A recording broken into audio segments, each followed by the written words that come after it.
फोरखौ बेखौनो बुंनो सानदों नोंथाङा इउपिपिएल जा बिपिएफ जा कंग्रेस जा बिजेपि जा हारिनि अलखदाव नोंथाङा फार्स्ट भइसखौ होनांगोन दिनै नुदों बर' हारिनि अलखदा गोदोनिख्रुइ आरोबाव बांसिन दंसो मैया दाखालि जोङो एसटि निफ्राय माबा दानजानायनि खोथा खोनालाबायदों मैया दाखालि जोङो नब कुमार सरनिया नंखाय सार्टिफिकेट लानानै एसटि नि जायगायाव फैनानै एसटि जानानै जोंनि जानांगौ एमपि खौ बियो सेनानै लादों मैया दाखालि जोंनि 6 शेड्यूलआ दिनै खैफोदाव फैदों 16टा डिपार्टमेन्टआ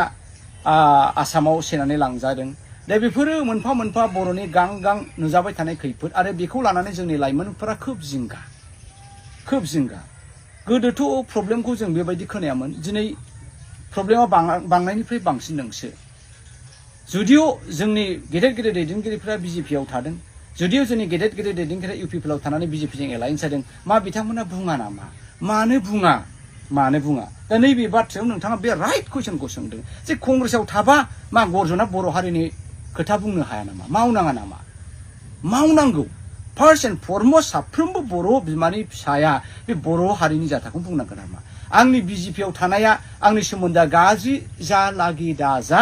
फार्स्ट एन्ड फरमस्ट आंनि डिउटिया बर' नालाय बर'नि खोथाखौनो बुंनांगोन दा जोंनि एमएलएफ्रा मा गियो है आं एमएलए जाबायलै आदा आं एमएलए जाबायब्रा फाग्ला आंहा उसुबिदा मोनगोन ना पार्टिया मा सानांगौ जाखो आङो बर'निल' खोथा बुङोब्रा आरे बाबा बर' रायजो राजाया नोंखौहाय भट होनानै एमएलए बानाय हरबाय नोंखौहाय मन्त्रि बानायबाय नोंखौहाय एमपि बानायबाय जोंनि थाखाय खोथा बुंनोसो बिसोर मा उल्टासो सानहैयो मन्त्रि जानाय लोगो लोगो एमएलए जानाय लोगो लोगो बिसोर मा बे आंनि प्रफेसन बे आंनि साख्रि आंनि न'खरनि थांनानै थानायनि खोथा फैयो दा बावहाय आं जानला मेला बाथ्रा बुंनो हाया नायलाय कमप्लिटलि डिफारेन्स दा बेखायनो concept itself is not clear जोंनि दैदेनगिरि बर' लिडारफोरनि सानस्रियानो क्लियार नङा बेखायनो बिथांमोना मावनाय दांनाय सौग्रावो आरो मा खिन्थु गर्जननि थाखाय clear and loud clear my first and foremost wherever I am I will always speak on the behalf of my people and I will always do on the behalf of my people आरो बिनि उनावसो आंनि पलिटिक्सआ जुदि मिलायोब्ला आर जायोब्ला I will go ahead otherwise anytime I can resign गोबाङानो सानदों दिनैनि दावहायाबो BPF आरो इउपिपिएल जों जाबाय थादों गिलु बालु मानसि आरो सुबुंनि बाना बिपिएफनाव फैदों एखेबारे दोहौ जादों आरो इउपिपिएलआबो सम सम गुरलाब मोनलायदों खोमा गावनि आइडियोल'जि गावनि प्रिन्सिपाल गावनि बिजेपिजों एलाइन थाखा फैसाखौ नुनानैबो हयथ' बागदावदों खोमा बिपिएफनि पारफरमेन्सआवहाय बा सोरबाया सानदों खोमा आयौ बेबायदि गुरलाब बिपिएफ कंग्रेसआ गैया सासेबोआनो गैया ब्लकफ्रानो क्लियार जायाखै मण्डलानो क्लियार जायाखै बुथफ्रानो दाजायाखै हा गर्जना मासे दुगा होनबा कंग्रेसखौ लानानै बेसे खोथा बुङो हा माखौ नुहुरदों गर्जनालाय गोबां खोथा नोंथांमोना गिदों जानो हागौ नाथाय गर्जना गियाखै बिपिएफआ एखमबा गिदों खोमा है बे फाग्लाफ्रा इउपिपिएलआ गभर्नमेन्टजों दंलै पुलिसफोरजों दङ प्रशासनखौ लाजोबनो हायो बिसोरजों बोरै दावहा नांनांगौ खोमा सिं गिनाय फैदों खोमा नाथाय गर्जनाव बेबो गैया गिनाया डिजाइना मा what is the design of Congress what is the design of Gordon Mosahari my design is very simple I believe the principle I believe the philosophy I believe the true ideology of my Boro nation I believe the true ideology of the my people in BTR either it is Boro or Muslim or any community मानसिया मानसि हिसाबै थांनानै थानो लुबैयो आरो मानसिया मानसि हिसाबै न'खर संसार जानो लुबैयोब्ला मोनथामसो बुस्थुआ बेसिक बे जाहैबाय थानो थाखाय न' थानो थाखाय हा नांगौ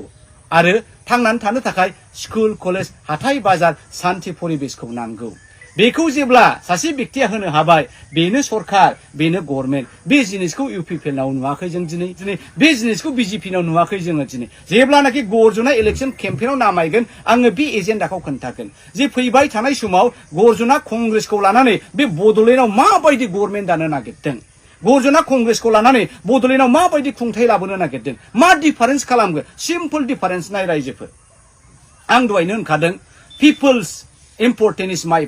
प्रायर एन्ड फरमस्ट इम्पर्टेन्ट रायजो राजानि नांगौआनो कंग्रेसनाव मोनसे एजेन्डा दंमोन गोदो एमएनपि मिनिमाम निड प्रग्राम प्रमोद बर'आ बुंदों आङो एथ'बां माबा होगोन न'खरफ्रोमबो साख्रि होगोन होननानै सेल्फ हेल्प ग्रुप मोनफ्रोमबो 75,000 होगोन होननानै आङो उमुक होगोन जेखौबो होनो हायाखै हेमन्तआ बुंदों 1 तला सना होगोन हाबा जायोबा मटर साइकेल होगोन मबाइल होगोन गोबां खोथा बुंदोंमोन नाथाय मोनसेखौबो मावनो हायाखै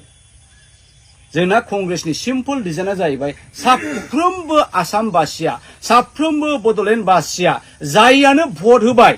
जाययानो भटारनि आइडि दङ बे व्यक्तिया थांनानै थानो थाखाय गंसे न'खौ मोननाय जागोन आरो थांनानै थानो थाखाय गावनि साख्रि बाख्रि डकुमेन्टसनि थाखाय